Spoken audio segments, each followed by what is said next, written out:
This is To Catch a Con Man, Season 2, In the Victim's Voices. I will take you on another fascinating journey, but this time you will hear from other men and women that, like me, have fallen prey to the various cons, scams, and deceits by one of the most prolific and successful con artists to live and operate in the Midwest. You know him as Ricky Dugo. Could $100,000 sustain my life? It couldn't even come close. So listen to me. If I was going to be in some sort of con, scam, conniving thing, it'd be for millions. It wouldn't be for $100,000. To Catch a Con Man is brought to you by Studio 847 in Long Grove, Illinois. Listener discretion is advised, as some of this programming contains language and content that might be offensive to some listeners. Join me on this adventure to catch a con man. This is Adam Albin.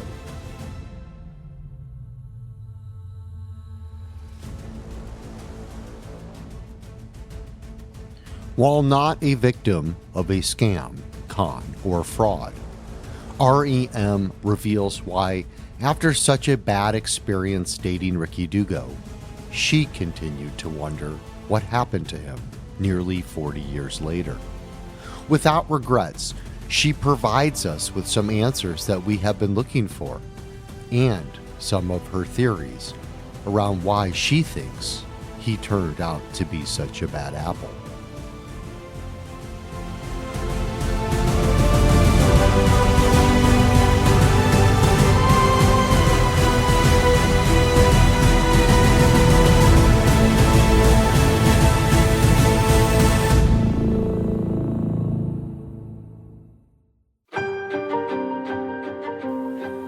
So what made you go out in 2020? Was it finding pictures? What made you go out and find information about him? What was so interesting about Ricky Dugo that 25 years later, 35 years later, you're going out and you're still wondering what happened to the dude? What's so interesting about him? Because he was probably, after all was said and done with him, he was the boyfriend that I said, don't date anything like this guy. And I mean, for him to be my first boyfriend, and then like thinking, you know what, if I got that out of the way, I'm good. Yeah. Because every bit of who he was is not what I wanted in a boyfriend. I mean, I was not, I mean, my mom, and I also listened to, like I said, the story of the girl from Vegas, and it's a lot of the story, like my mom definitely felt like something was not right with him, and didn't go into like doing any FBI investigating or anything like that, but definitely did not like him. But she told me after, the more that I told him I didn't like him, the more you were going with him. I ended up, I don't know if it was during school, my last year of school, senior year, I ran away from home and I lived over by there for, I don't know, like 2 weeks. And I'm like, that is not who I am. That was not who I was. You're looking for your independence. You're looking for, when you're that age, you're just like, you want to have your freedom. You want this and that. And I moved. I ran away. So, being that he was my first, I know my story is not as familiar with most everybody in your stories that have been conned financially, but I was conned emotionally, physically, mentally, because he stole, and I don't mean this in a vulgar, weird way, but my innocence and my virginity. So, I mean, like, that is not the person that you want to be your first. No, I don't. I'm finding this fascinating. Well, I mean, it's fascinating. It's pretty sad. I'm past the point. I mean, I have a great life. If anything, and I do think that this, I'm going to speak for myself, but I almost feel anybody that has been conned or duped by him is that you learn a very big lesson, and you can't, I mean, there's a reason for the reasons why things happen. And I wouldn't say that I would ever give that up. I mean, I'm glad that he gave me that for me to figure certain things out in this life at a young age. Yeah. You know what I mean? I know that sounds kind of crazy, and I own that. And it's funny how, I'm not saying, oh, poor me because this happened. I mean, I allowed that to happen. Why did it happen? There's a reason why that happened. Yeah, I don't. So, I don't pass judgment. I mean, I gave the guy money. I mean, willingly, gave him money, which he stole. So, I don't pass any judgment at all. Well, yeah, and it's not that I want to cut you off. I'm sorry if I am cutting you off. It's like, financially, money is money. I mean, when it comes to money, that's how we survive. That's how we live. But when it comes down to an emotional, psychological, I mean, to give up, you can't get it back, like your virginity to somebody. You can't get that back. I mean, that is price. Like, you cannot put a price on that. You can't get that back. And when I was kind of trying to see across the whole thing, you can't put a price on that. I mean, it could have made me felt like I gave up a lot of money, but it was on a different level. If that makes any sense. For sure, it totally makes sense. Because you did give him something. You gave him something that to you was paramount. It was something that was special. Yeah, I totally get it. I mean. Yeah. And I guarantee you there's, like I said, there's probably 100 other girls that have that same story. And it's like, I guess I'm fighting for, maybe it's not so much the financial part of how he got me, but on the part of somebody that can come in and manipulate somebody that is very vulnerable, somebody, especially maybe a woman who feels as though, like, this person is real and legit, and then you go to that extent believing that somebody is that person to give that part of yourself up. That's a different understanding and level that is somewhat parallel, but nothing close when it comes to financial. I mean, it's different. I don't think there's absolutely no reason to compare. I think that there's definitely a loss here. Like something that is a loss. And let's go back into tell me what it is that you lost. So you lost your virginity. So something that you held sacred to you. You gave it to him. I mean, did he? And I'll ask this, and this may be uncomfortable, but I'm not, and I'll tell you why this is. Mm-hmm. But I mean, he didn't force himself on you. I mean, you. He didn't. Right. So you allowed this to happen. And yes. What is it that you saw in him back then, or maybe, I don't know if you know this, but what is it that would allow you to give something that's so sacred to you, out of all people, to him? Is that did he give off this image that he loved you, that you were the one? I mean, help me understand why you would do this. I feel as though there was something, and I think you can probably agree, there's something about him that showed some sort of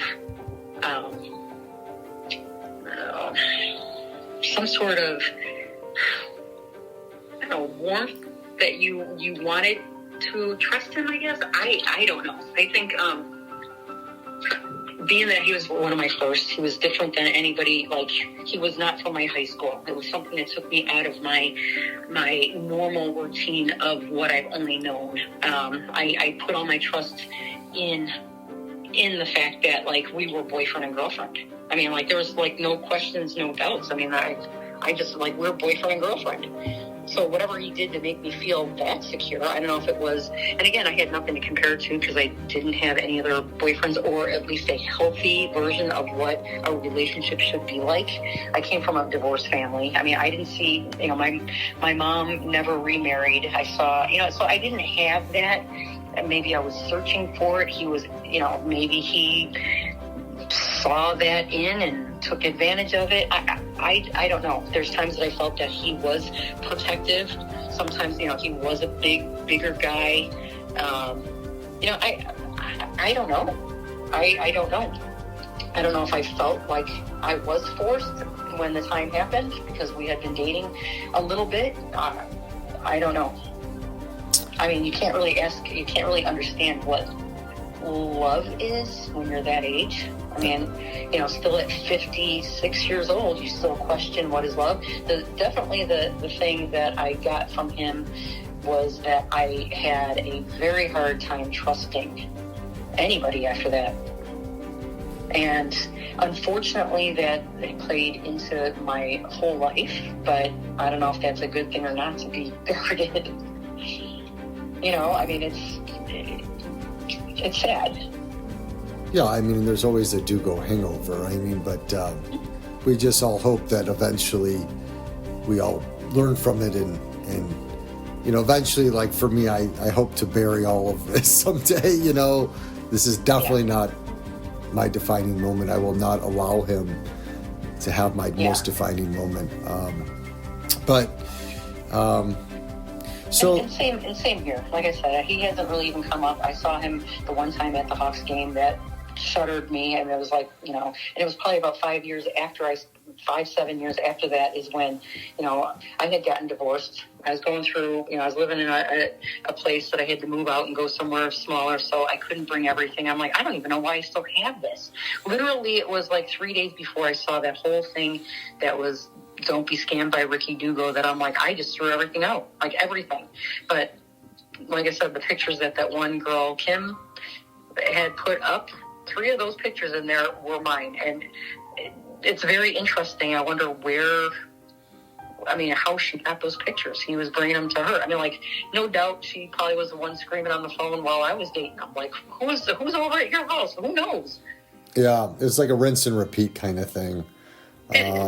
But I think what is so interesting is, for such a bad experience, both of you guys hung on to some sort of memories of him for a long time, whether it was on purpose or not. It definitely was not because of love. I will definitely say that for a fact. It was more so for the fact that, like, I cannot believe that I was duped into thinking that this is what could have been something I thought was love. So I think that holds like a very kind of weird place in your psyche that, like, everyone you meet you kind of compare to, and you're like, no. So that thought of him never goes out of your mind, because you're kind of comparing, like, are you going to be the next person that's going to be that person? Like, I can't date that kind of a person. So I mean, you're always kind of on the edge of thinking, am I going to be conned? When I say conned, lied to. He was definitely, without a doubt, a pathological liar, without a doubt.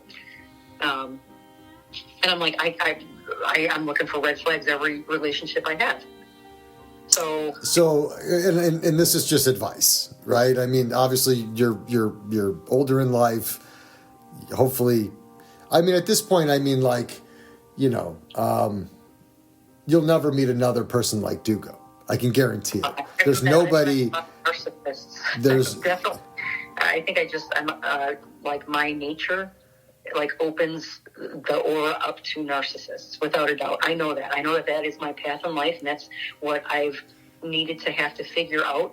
As for right now, I'm good. I'm very educated with sociopathic narcissists. I mean, I am, and I have no regrets. I really don't. Like you said, it's buried. I think that just wanting to kind of see if the guy was, like, what he was up to after knowing what I went through with him, just like on a, psychological level. When I dated him, I was just kind of questioning, I wonder what happened to him. And then that's when the can of worms opened, and I kind of followed through that with CBS Investigates. And again, I was like, I'm not getting involved. It wasn't until I heard your podcast that I felt like I needed to kind of come up and say something, just because I felt your honesty, and I felt what you went through and what some of the other people went through. I'm like, you know what, if I have anything to add to your story, even if it's just one little thing, I wanted to be a part of that, just in support of you and whoever else that I listened to on the podcast. It wasn't until then. It wasn't even like scammed by with all the 50, comments underneath it. I was still like, oh, thank God I'm, like, separated from that. It was when I heard your podcast. So let's talk about that then. Let's say if you had the ability to say one thing to people out there, what would you say? About him? Yeah, just about, just like it, about, so specifically about the experience, because you just said, like, if there was, like, one thing that I could lend or add to this story. So I'm asking you, what would that be? Well, I don't know if you're going to not like me for this, but to be honest, like, I feel very sorry for him. And I know that sounds very, like, maybe callous of stories that I've heard, but the thing is, how terrible of a childhood did he have in order to become this type of person? And in my heart, that makes me feel very sad for him. But not to disregard what he's done in the process, but you know what? It's like, it just makes me sad to think that there are people in this world that have become this type of a person because of the childhood that they've had. So it doesn't make me mad at all. I find him to be, he's so multifaceted on so many levels. I know how bad he is, what he's capable of. Do I feel empathetic to what he went through growing up? Or, I think that obviously, like, I feel sad for him today. I mean, even after all of this, because he doesn't feel like to be so disconnected, to not have any emotion in life. I mean, what is that? I just can't. I've said this on on my show. Like, I'm a Sagittarius. I internalize until, like, I watch some commercial and then I bawl my eyes out for no reason.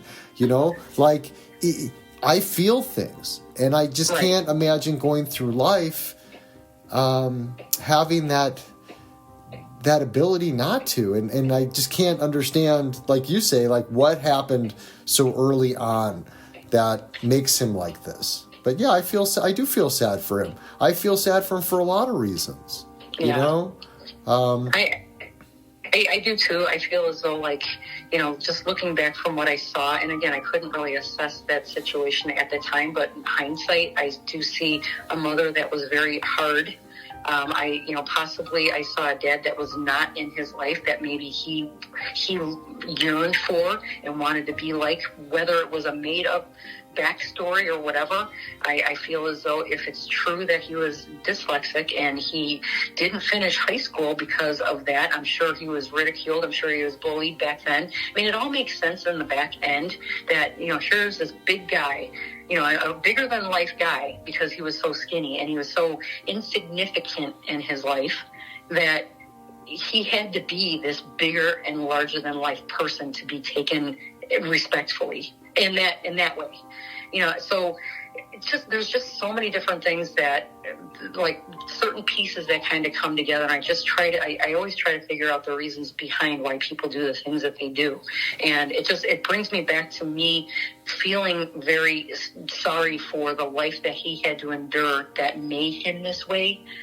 And it's not taking him off the hook at all. Not at all, because, when you get to be a certain point, you're responsible for the actions that you take. But you know what? If you've only been told that the devil was the best thing in the world, that is what you're only going to know. So you know what? He had been conditioned from a young age to be this person, because I saw it at 17. It wasn't like it started like later in life. It started early, and that was his survival. That's really interesting. He'd been conditioned, operant conditioning. So again, I studied psychology, love psychology. I love learning about the mind, and I always said that there was it was a version of operant conditioning, but there was no punishment. It was all rewards. And, but maybe the punishment was, how he was brought up and that the world was this and not that. And this is super interesting. I figured that, like, bringing this perspective into it might have kind of caused a little bit. I'm not taking any of it of a side, but I feel as though I don't have anything to add to the con part of it. I just saw certain things that happened while we were together. I saw the way that he was. I saw, for him, being kicked out of his house for whatever reasons. I never heard the story as to why his stepdad, and from what I understand, his mom and dad were divorced, and his mom was remarried to a guy named, I think it was Ronald Isbald or something. They called him Izzy. Islab. Every time I've seen him, it was maybe it was one or two times, he was always in the basement. Always. he was working on something. He never came up. He didn't talk to anybody. And I just thought that was very odd, very odd. And, you know, again, whatever. I mean, I'm not a judgmental person. I kind of take things for face value. But, you know, hindsight, it got me into thinking that there was definitely something wrong there. And why was at 17 was Rick Schulte. That's all I know him. Dugo is such a pseudo name for something that is him making himself like part of the mob or something. Like, correct. Ricky Schulte. That is all I know him as. I mean, like, Dugo is even really hard to even see. I don't know. So yeah, I don't know. It's a different perspective. No, I think it's great. You know, if you were to ask me, like, could I use some of this? Would I use some of this? I would. I would love to be able to tell your story. You know, again, I've reached out to Shannon Dugo. I've reached out to Renee Schulte, you know, to get backstories, to get their side of it. You know, like, I'm not looking. I guarantee you she is so, I mean, like, if there was some sort, and again, not to use this, it's just a speculation. They were closer too close to where there could have been maybe something. I don't know. Yeah, I mean, she will always be the one that will always support her brother regardless. I think she would go down. And again, this is so many years later, but what I felt from that time, she would have done anything for him. And she still does. I mean, she literally bailed him out of jail. She literally today is supporting. Rick's current wife, Shannon, is getting money from Renee every month, even though Shannon has a job making $80,000 a year. I believe, you know, and again, this is all conjecture and kind of opinion and theory. Everybody's always asked me where's all the money? Everybody says, like, oh, he's got no money. He doesn't have 2 cents to rub together. I'm going to tell you something. He had no problem spending a couple $100,000 on his defense when he said, this is all lies, but that's why I have attorneys. One of his attorneys was from, you know, downtown Chicago, and he's $2,000 an hour. And he had 2 attorneys, you know, so he spent a couple $100,000 to get out of these charges. Everybody asks me, where's the money? I've always said, I believe his sister has it. Because again, when I look at some of these, the documents from the grand jury indictments, and I see that Renee has accepted checks from another guy, and he's giving Renee, you know, this guy's giving Renee a check on behalf of Rick, because Rick doesn't want it to show up in his bank account, but then she's laundering the money. You know, blood is thicker than water. So how much is she willing to do for him? That's the question, right? So I firmly believe that if anybody's holding on to like his go bag full of cash, it's her. Yeah. You know? And a lot of stories. I guarantee you that she knows a lot.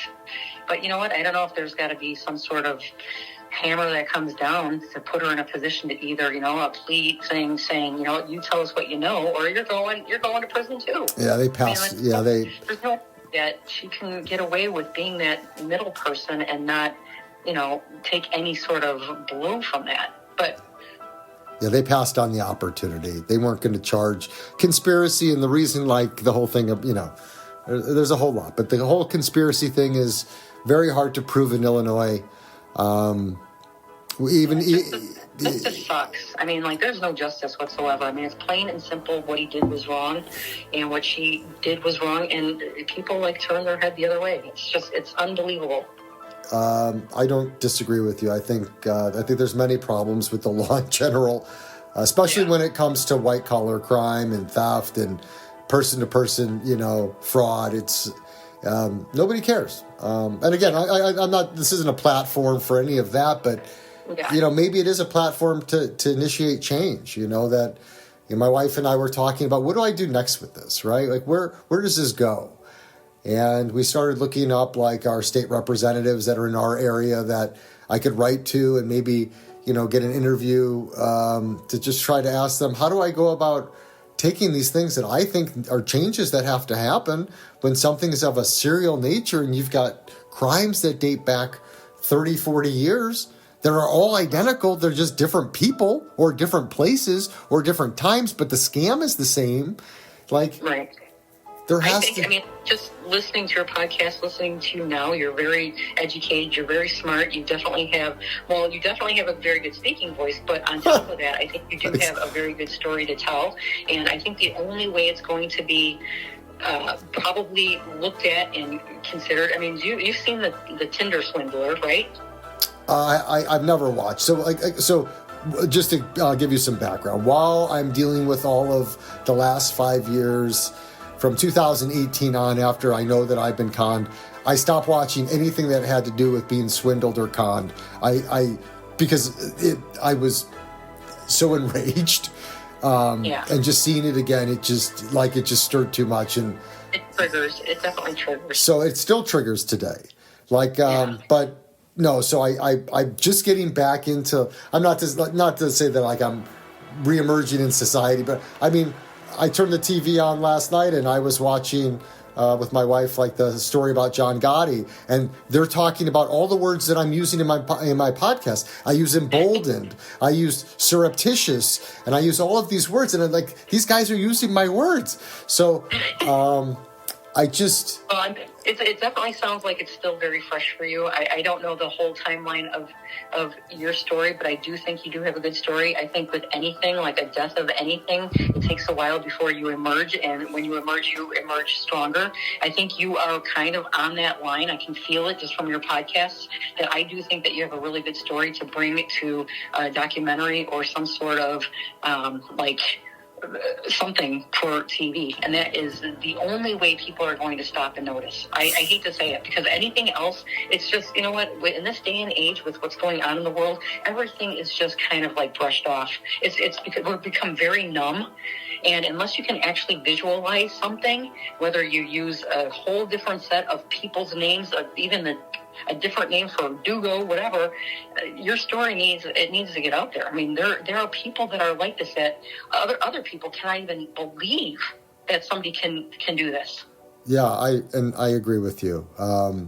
So I'm trying, I think, in the background. So like something you brought up, like, have I buried this?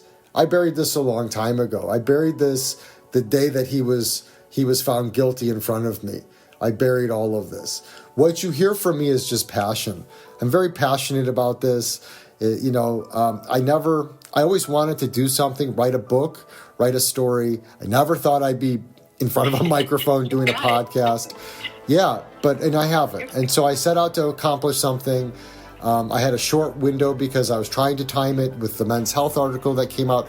So regardless, I'm on the other side. I'm in a really good place. So with you still being triggered, you definitely still have a little bit more, because when you can actually look at something and be like, you know what? Yeah, this is a different story, and I can listen to it, is when you're fully healed or no? Well, I think, so here's the funny thing. I listen to my own podcast. My wife and I, we walk around our neighborhood and we listen to every episode. We've listened to every episode like 10 times. And this is before I publish them. And we're checking for errors and stuff like that. But what happens is that I totally lose track of time and space. When I'm listening, I don't even hear myself in the podcast. I'm enamored by the story. I imagine it like it's like not even me living that, that piece of it. Yeah. And I think that for me, like the driving force, like I kind of feel like is this kind of wrapping up, like how much more am I going to be doing with it? People are starting to come out of the woodwork, like you. I mean, like this is great because it gives me a whole different perspective of some of the younger years. I attempted to get some of his background, but I just wasn't successful outside of what Dorothy Tucker had found out. And I get excited when people reach out. I get excited to hear stories. I get sad when I hear the stories. But I mean, I'm not I'm not like holding on to anything. I mean, I know I'm never going to get paid back. I know that the only way for me to ever pay myself back is to figure out a way to monetize this with, and doing it with, there's a word for it. Like, I want to do it the right way. I want to make sure that I protect everybody, that nobody's exposed. I want to do it with like dignity and respect, and whether it's changing names or whatever. But I obviously want people to know. I want, if I have to be the poster child for the guy that got fucked over and conned, then so be it, because the story is bigger than me. It's not.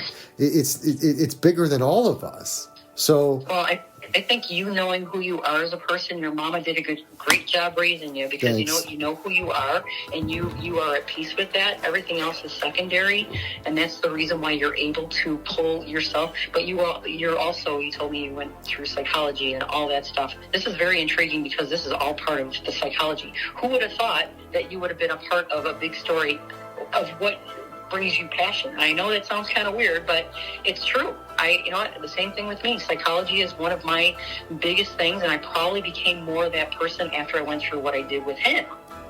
For sure. It is fascinating. I continuously, to this day, I'm over it. I definitely, it's been under the rug, but to this day, I will use every bit of what I learned from him in this world. You know what I mean? And to help people understand it. So you have a really good thing. And again, like I said, I wouldn't have reached out had it not been for your podcast. So you're definitely doing something encouraging and right on the terms of trying to get your story out. I appreciate that. I mean, it means a lot.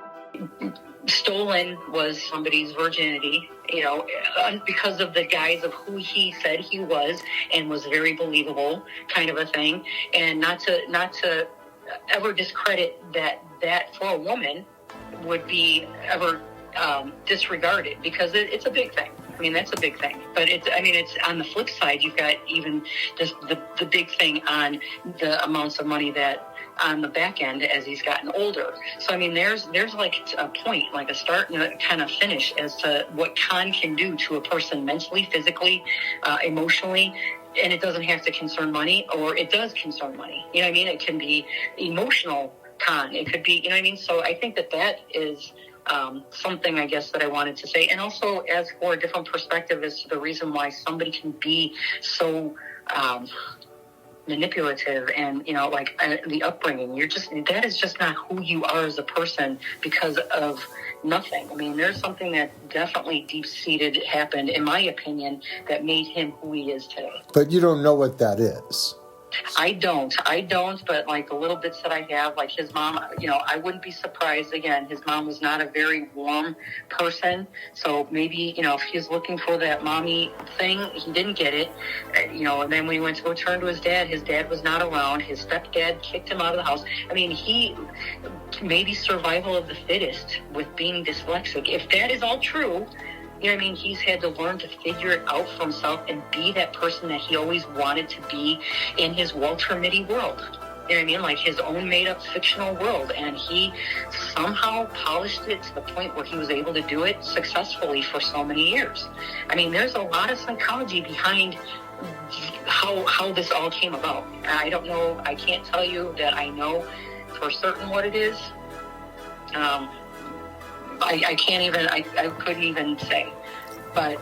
Well, it's very, you just brought up Darwinism. You brought up social Darwinism, which I love, survival of the fittest. And I'm a huge Darwin. Yeah, I always loved Darwin. I don't disagree with you, but I think it's like, how do I find out what that is? How do I find out what that event in time was that was this defining moment for him that set him on this path, Well, I mean, like if the picture that you said, that John guy, I mean, was he from Chicago area? Like if you showed me a picture of him and it was him, like, I don't know, you need to perhaps contact somebody that might have known him before I knew him, that knows a little bit more detail. I don't know if that Izzy, his stepdad, is still around or if he passed away. I don't know if there's relatives of that family, but I mean, there's something that was not right, and it was before me for him to be where he was at 17 years old.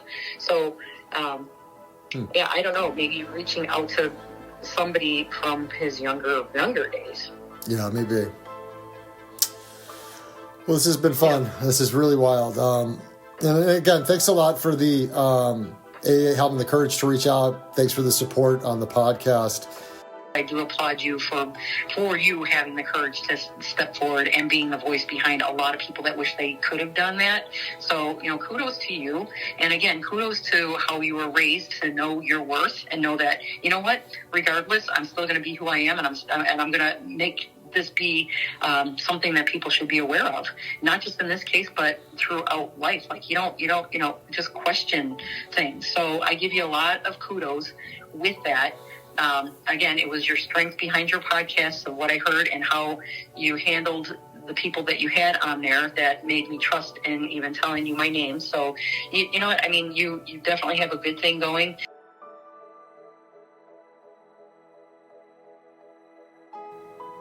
Isn't it so fascinating to go back in time? Heading far back into 1984 was such an interesting treat. What a story. R.E.M. believes much of who Ricky Dugo is today is large in part because of how he was raised.